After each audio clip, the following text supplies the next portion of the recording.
I am glad that I don't have a fear of flying like the rabbi seated next to me. I am also glad that I don't have 14 cousins like the trumpet player to my right, because cousins are always asking for money like you're made of it, which Leon isn't. Even if he is a working musician who once played on The Tonight Show starring Johnny Carson. I am crunching my cashews, minding my own business, sandwiched between Leon and Rabbi Isaac, who have been talking across me as our plane waits for what feels like forever on the tarmac, a word I just heard Isaac use to describe the delays on dozens of flights he's taken all over the world. Isaac, who spent his 72 years living in Flatbush, Brooklyn, not far from my grandma Miriam, who somehow he didn't know. But Miriam Levin, now she was a rose.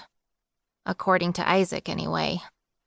It's my lucky day, because Isaac hates to fly and to pass the time he talks almost as much as Leon does, only Leon discusses jazz musicians, such as Thelonious Monk, whose name I mistake as the loneliest monk, which makes Isaac and Leon laugh so hard they actually slap their knees, saying things like priceless and Monk was no monk, which means nothing to me, but takes my mind off the evacuation instructions our stewardess is acting out and which everyone is ignoring.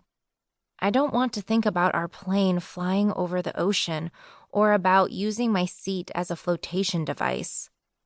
So I call on some mental kung fu to focus my mind with a mantra about my mom. See you soon, see you soon, see you soon. I repeat as we prepare for takeoff. I pop in some gum, put my headphones on along with some Blondie at 30,000 feet. Leon nudges me, hands me a cassette with a label that says, "A Love Supreme," in blue ballpoint pen. I've heard of that. John Coltrane? I ask.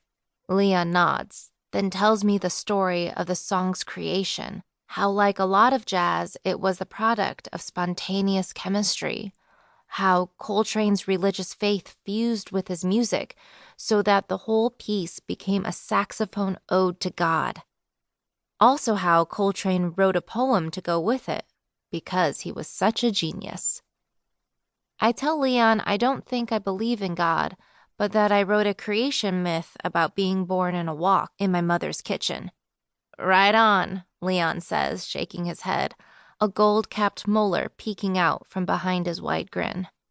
Right on, Rabbi Isaac repeats, smoothing his beard as he leans over and mouths, "What are we talking about?" "Coltrane," says Leon. "I saw him play." Isaac shouts. "You don't say," whispers Leon, in a way that kind of implies Rabbi Isaac is shouting. "At the Village Vanguard in 1962, Isaac continues. I had no idea who Coltrane was or who he was going to become. Yeah, Leon laughs. We're all trying to become someone, I guess, until we are. Then turning to me, Leon asks, "And what are you doing on this plane by yourself?" "I'm going to see my mom," I explain. "Your parents divorced?" I nod and squash a small bubble of gum between my teeth and my tongue so that it snaps like punctuation. "Getting," I say. "That's an unfortunate situation," Leon replies.